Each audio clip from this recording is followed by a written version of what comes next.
अब यहाँ पर कांग्रेस के जो मुस्लिम कायदीन है, गुंगे और बहरे मुस्लिम कायदीन है, ये कहाँ पर है? शब्बीर अली साहब, क्यों नहीं आप आवाज उठाते?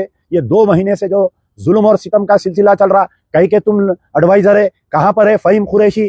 तुम्हारी जात के लोगों को, तुम्हारे कुरैश बिरादरी को जुल्म हो रहा। तुम कहीं के दोस्त है चीफ मिनिस्टर के, तुम कहीं के कांग्रेस के लीडर है, तुम बताइए कहाँ पर है दूसरे लीडर जो 9 साल में बीआरएस के ऊपर वीडियोस बनाते थे? पूरे क्या मुंह कुछ साम सुन गया तुम लोगों के? कहाँ पर है वो यूट्यूबर्स? कहाँ पर है वो फेसबुक जर्नलिस्ट जो हर छोटी मोटी बात पे जो है कांग्रेस की तायद में वीडियोस बनाते थे? आज क्यों खामोश है? आज मेदक के ऊपर क्यों नहीं बोल रहे तुम? तुम्हारे मुंह कुछ साम सुन गया क्या? बताइए आप। अस्सलाम वालेकुम, मैं अमजदुल्ला खान, स्पोक्समैन एमबीटी। जैसा कि आप लोग जानते हैं कि आज जो है मेदक में एक नाखुशगवार वाक़या पेश आया। ये वाक़या क्या है पहले तो मैं वो बयान करूंगा, उसके बाद में जो पुलिस का फेलियर है, सिस्टम का फेलियर है। एक मिनहाजुल उलूम मदरसा है, वो मिनहाजुल उलूम मदरसे में अक्सर क्या होता, मदरसों में लोग जो है बाहर जो अफराद है वो लोग कुछ पैसे भेजते हैं कि मदरसे में कुर्बानी दे बोलकर। तो उसी तरीके से जो है मिनहाजुल उलूम इंदिरापुरी कॉलोनी मेदक में एक मदरसे में बैल ला कर रखे थे कुर्बानी देने के लिए। तो हर चीज़ है उनके पास, डॉक्टर सर्टिफिकेट है और आपके कहाँ से जानवर ख़रीदे सो ये है। तकरीबन 2-2:30 बजे के करीब में कुछ शरपसंद अनासिर, अब वो बोलिए आप हिंदू युवा वाहिनी वाले बोलिए, गौरक्षा समिति बोलिए, जो नाम बोलना है बोलिए, बीजेपी बोलिए, आरएसएस बोलिए, ये लोग वहाँ पर आकर जमा होके वो जानवरों को जो चर रहे थे जानवर, उनके ऊपर एतराज़ करके जानवरों को खींच के लेके जाने की कोशिश किए। मदरसे के लोग जमा हुए, वहाँ पर जमा होके एतराज़ किए। तो तकरीबन 1 घंटे तक ये सिलसिला चलते रहा। ये लोग क्या किए कि गलतफहमी फैलाए पूरा, ये जो एंटी सोशल एलिमेंट्स है अपने व्हाट्सएप ग्रुप्स में डाल के कि यहाँ पर जो है मदरसे में गाय काटी जा रही है बोलकर तकरीबन 100-150 लोगों को ये लोग जमा किए। जमा करके मुसलसल धरना देते रहे। मेदक पुलिस खामोश तमाशा रही। उसके बाद में जानवर को खींच के ज़बरदस्ती लेकर गए और वहाँ पर मौजूद जो मुसलमान लोग थे उनके ऊपर हमला किए। उसके बाद में ये लोग एक जुलूस निकाले, तकरीबन 12 किलोमीटर एरिया तक ये लोग जुलूस फिरते रहा। तकरीबन 3 घंटे तक लॉलेसनेस चलते रहा। जय सिया राम मुसलमानों के खिलाफ में जहाँ जहाँ मुसलमानों के प्रॉपर्टीज़ दिखे, एक आर्थोपेडिक हॉस्पिटल में ये बच्चे कोई ज़ख्मी हो के वहाँ पर गए इलाज कराने, तो वो दवाखाने का पूरा तोड़ फोड़ कर दिए, उसका आईना फोड़ दिए। एक कोई डॉक्टर जा रहे थे गाड़ी में, उनको रोक के मारे। तकरीबन 7 से 8 मुसलमानों को शदीद ज़ख्मी करे। तो अब मेरा बोलने का मतलब ये है कि मेदक पुलिस 3 बजे से लेके रात के 10-11 बजे तक क्यों खामोश थी? इनको क्यों मौका दिए करने का? क्या वजह है ये हालिया में जो बीजेपी का एमपी रघुनंदन राव जीता, उस दिन से ये सिलसिला चलते आ रहा है और मेदक पुलिस खामोश है। ठीक है, मेदक पुलिस खामोश है।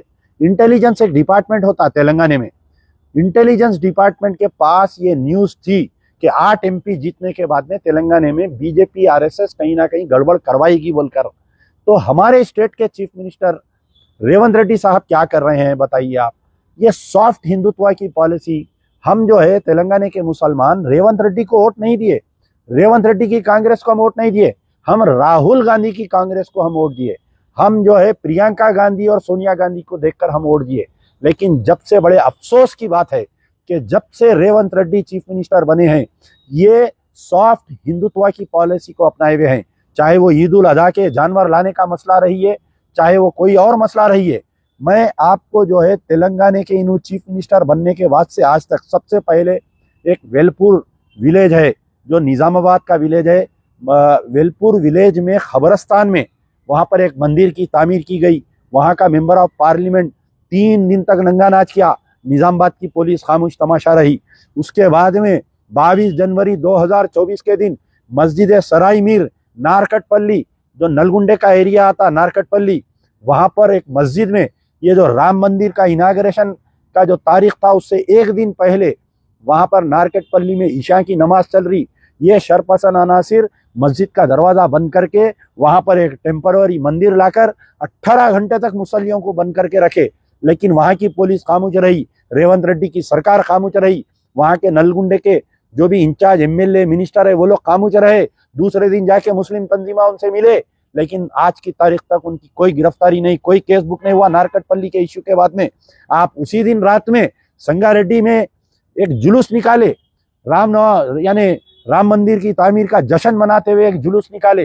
जुलूस निकालने के बाद में एक छोटा सा का वाकये को बहाना बनाकर कि किसी बालकनी से चप्पल आई, एक मासूम बच्चे की चप्पल गिरी आंख पे बोल के बहाना बना के उसके घर में घुस के उसको मारे, उसकी दुकान को जला दिए। संगारेड्डी पुलिस खामोश तमाशा रही। उसके बाजुक में दौलताबाद में एक बच्चे को पकड़ के मार के नंगा करके उसको परेड कराए, पुलिस खामोश रही। उसके बाद में हालिया में आपको मालूम होना चाहिए जंगी चरले का वाकया, होली के दिन का वाकया है।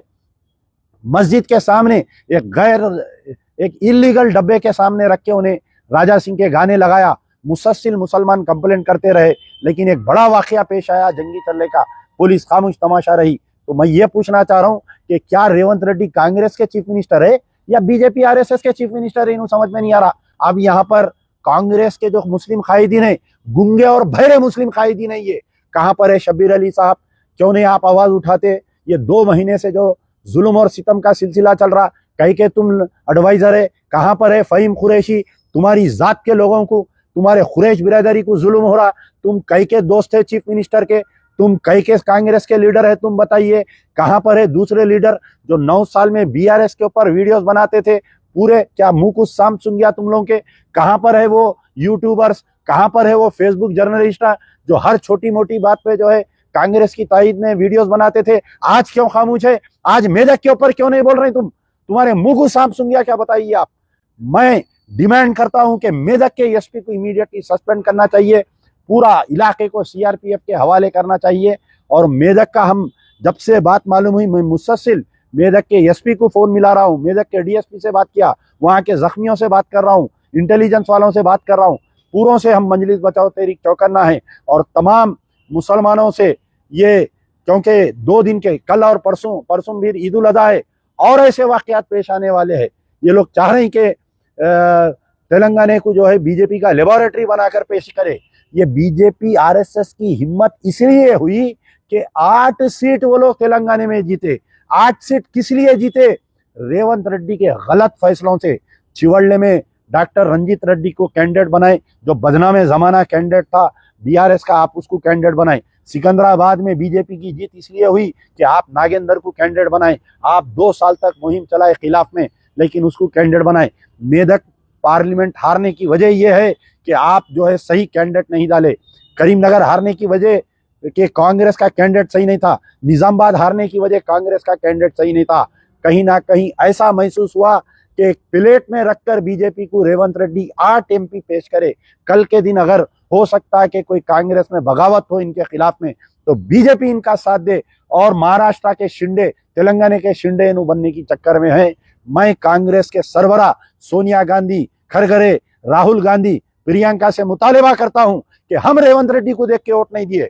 हम इसलिए वोट नहीं दिए कि ये जुल्म और सितम हम सहने के लिए। हम इसलिए वोट नहीं दिए कि मस्जिद सराई मीर के पास मस्जिद की जमीन में पूजा हो। हम इसलिए वोट नहीं दिए कि जंगी चरला में हमारे मुसलमान बच्चों को मारे। हम कांग्रेस को इसलिए वोट नहीं दिए दौलताबाद में हमारे बच्चे को नंगा नाच करे। हम इसलिए कांग्रेस को वोट नहीं दिए कि संगारेड्डी में हमारे दुकानों को जलाए। हम इसलिए वोट दिए कि कांग्रेस, राहुल गांधी वाहिद शख्स है जो आरएसएस से लड़ रहा है। आरएसएस के मुकाबले में बीजेपी को हराने के लिए हम तेलंगाना में मुसलमान कांग्रेस को वोट दिए। आप जल्द फैसला करिए, वरना लम्हों ने की खता सदियों ने पाई सजा हो जाएंगी और कांग्रेस का सफाया हो जाएगा। कांग्रेस के चंद सरबराह मुस्कुराते हैं मेरे वीडियोस देखकर, ये कहते हैं कि अब हमें मुसलमानों की जरूरत नहीं है, कि अब कोई इलेक्शन नहीं है तो मुसलमानों की हमको जरूरत नहीं है, कि कोई बल्दिया यानी कोई पार्लियामेंट इलेक्शन नहीं है, कोई असेंबली इलेक्शन नहीं है, हमको मुसलमानों के वोटों की जरूरत नहीं है, हम सॉफ्ट हिंदुत्व हम चलाएंगे। तो याद रखो, आने वाले दिनों में बल्दिया इलेक्शन है, आने वाले दिनों में म्युनिसिपैलिटी इलेक्शन है, आने वाले दिनों में एमपीटीसी जेडपीटीसी इलेक्शन है, और आने वाले दिनों में पड़ोस में महाराष्ट्र में इलेक्शन है।